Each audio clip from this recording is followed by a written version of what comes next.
Hello and welcome to video 2. Today we're looking at place value from units to tens of thousandths. Okay, so we're looking at decimals. Okay, decimals, we use this point here. This is called a decimal point. When we see this point, it means that any number after this point is going to be smaller than 1 unit. Just write this up here to remind us.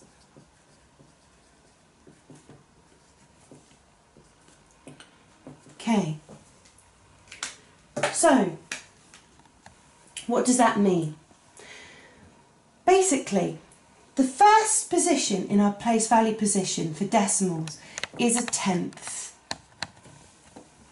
Now we can show that a tenth is just 1 unit that's cut up into 10 pieces. Now that's really small and difficult to see. So what we're going to do is we're going to magnify our unit and we're going to show it as a larger unit, just so that we can see the places better. So, a tenth is 1 unit that's been cut up into 10 pieces. In fact, it's like a fraction, because a fraction is part of 1 whole.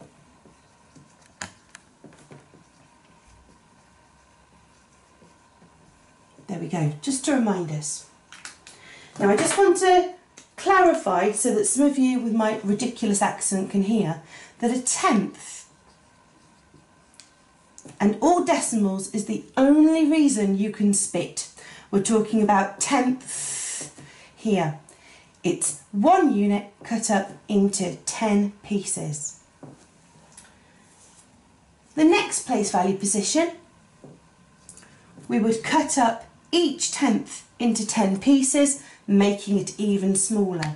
We've got hundredths, and a hundredth is 1 unit that's cut up into 100 pieces. Again, let me spell it out for you.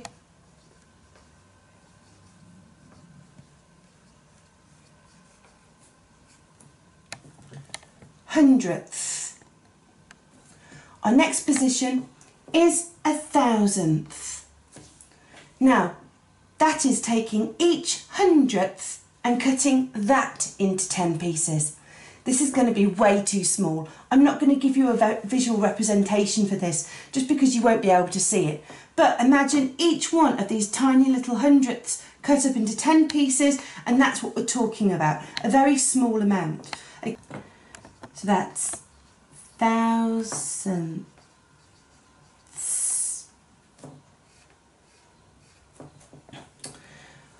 If we then chop each section of a thousandth into 10, we'll then get tens of thousandths. 10 of thousandths. Let's have a go again at using the picture visual representation to write out the number. Again, we've got our magnified units. I'm sorry about the scribbling. But we'll have our units here and our tenths here. Pause the video and work out what this visual representation means. Okay, so here we've got 1, 2, 3, 4, 5 of our magnified units.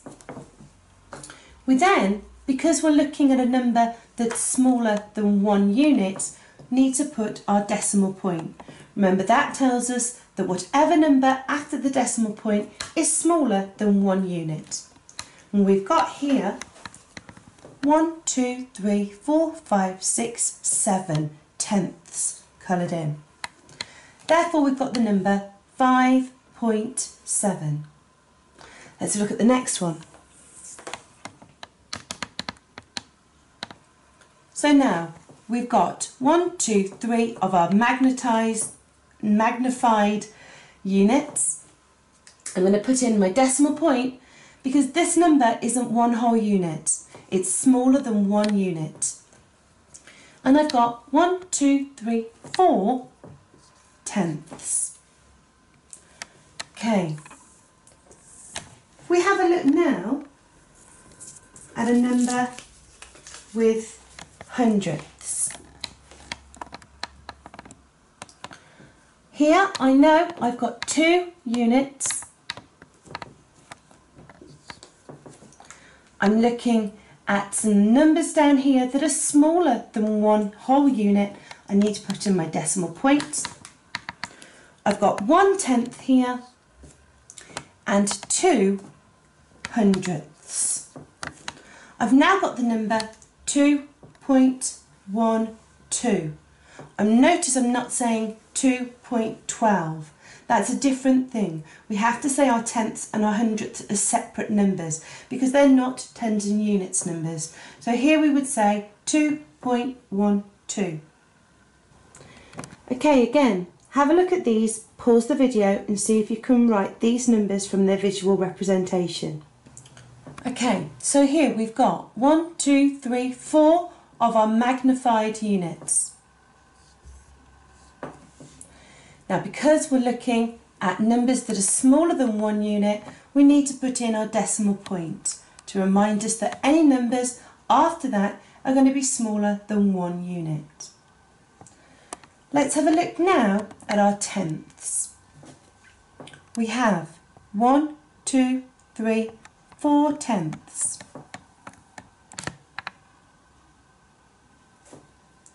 So that's 4 tenths here.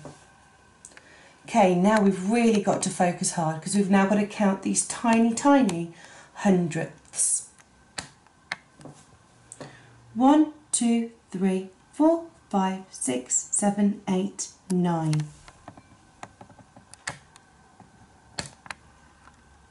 So that's 9 hundredths, giving us the number 4.49.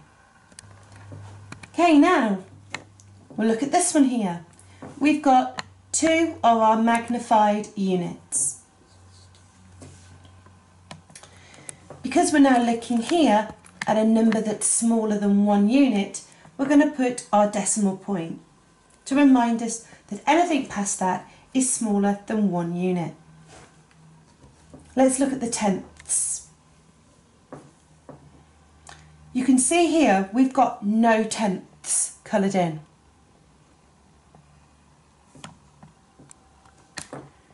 So here, under the tenth column, we're going to put a 0. We have no tenths there.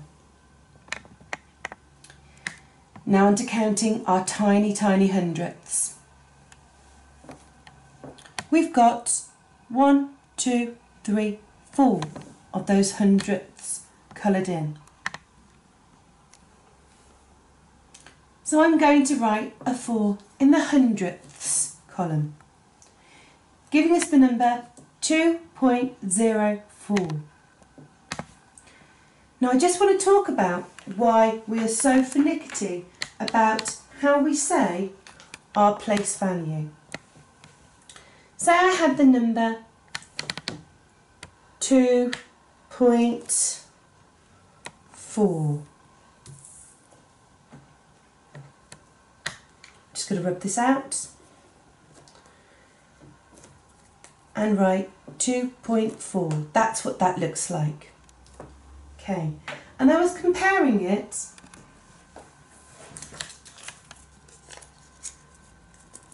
to 2.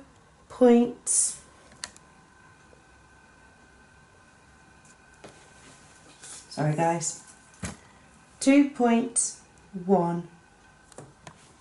I'm just going to write those up for you.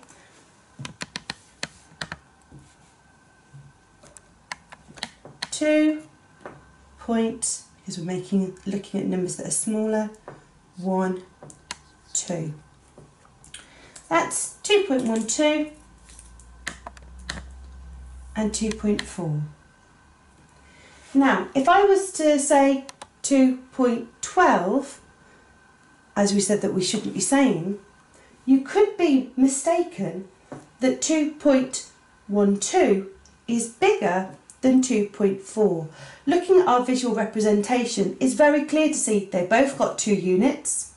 This one only has 1/10, whereas this one, if I turn it the same way as the other one,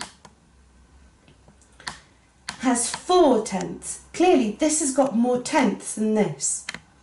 and yet by mistakenly calling it 2.12, a lot of people get themselves confused in thinking that this decimal is bigger than this decimal. Hence why it's really important that we give the tenth and the hundredths their own number as their own class. So you can see here that 2.4 is a lot bigger than 2.12.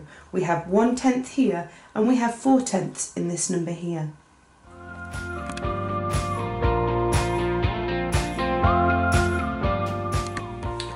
Okay, so we're going to add our new learning to our mind map. We're still looking at place value, but this time we were looking at decimals, and we need to include our decimal points. We know that decimal point means that anything after the decimal point is smaller than 1 unit, and it's similar to fractions. Well, it is like fractions. That we have a tenth, hundredth, thousandth, and a tens of thousandth. That a tenth is 1 unit that's cut up into 10 pieces. You're not going to be able to see that, don't worry, it's just to remind us. And a hundredth is 1 unit that's been cut up into 100 pieces. Again, you're never going to see that, but it's just there to remind us. We also say thank you to Monkspath, who have very graciously donated some of their resources to us.